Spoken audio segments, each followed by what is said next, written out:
Hi guys, I wanted to make a video to review what we went over in class today.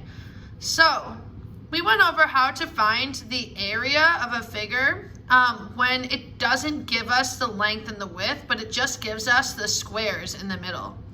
So on a problem like this one, all you would really have to do is count up the squares, but it takes us a long time to count that many squares. So another way we could do it is to count across the top, like when we did arrays. 1, 2, 3, 4, 5, 6, 7, 8, 9, 10, 11. So we know that the top is 11. And we know that the side here then would be 1, 2, 3, 4, 5. So to figure out this one, we would just have to do the 5 times 11. Because there's 11 across the top and there's 5 down the side. So we know that the top length is 11 and the side length is 5. So we would write 55 square units. Now today we talked about how we use units when we don't know if it's inches or yards or feet. We use the word units. But they're still square units because it's how many square units fit inside of this shape to find our area. We also went over examples like this. Now this wants us to find the area of this whole entire thing, but it only gives us the side and the top. Well, we can imagine that there's invisible lines that go straight down here and across right here, even with these lines and these lines. So we're just going to figure it out the exact same way we did the other one. We're going to count across the top and then the side and multiply. So we're going to go 1, 2, 3, 4, 5, 6, 7, 8 times 1, 2, 3, 4, 5, 6. 6. And we should know that 8 times 6 is 48, once again, square units. We use units when we don't know if it is inches, feet, yards, centimeters, and so on.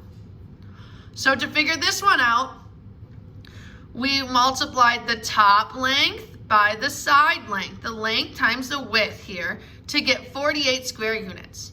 So if we had all of these lines drawn in, there would be 48 squares that fit inside of this shape.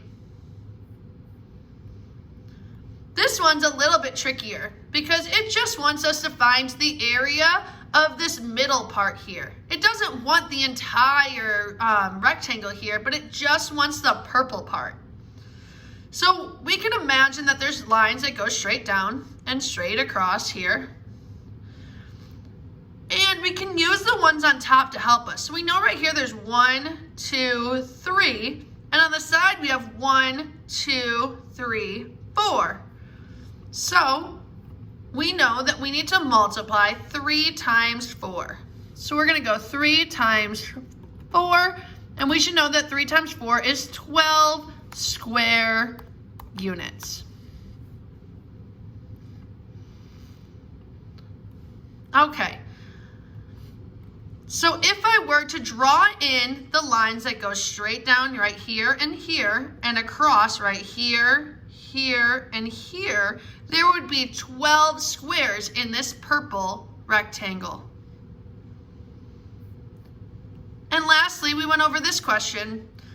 Once again, we just have to count down our side and across the bottom to get our length times our width. So we have 1, 2, 3, 4 times 1, 2, 3, 4. We should know that 4 times 4 is 16. Now these are all questions off of your homework. So if you watch this video, you just got 4 free answers on your homework. 16 square units. One more thing I wanted to add in this video is one of your homework assignments today looks like this. Now you have to be very careful on this homework assignment because it's area and perimeter. So every other one switches. This first one is an area question. We should know that when we do area, we multiply. So this should be 4 times 5 to get 20.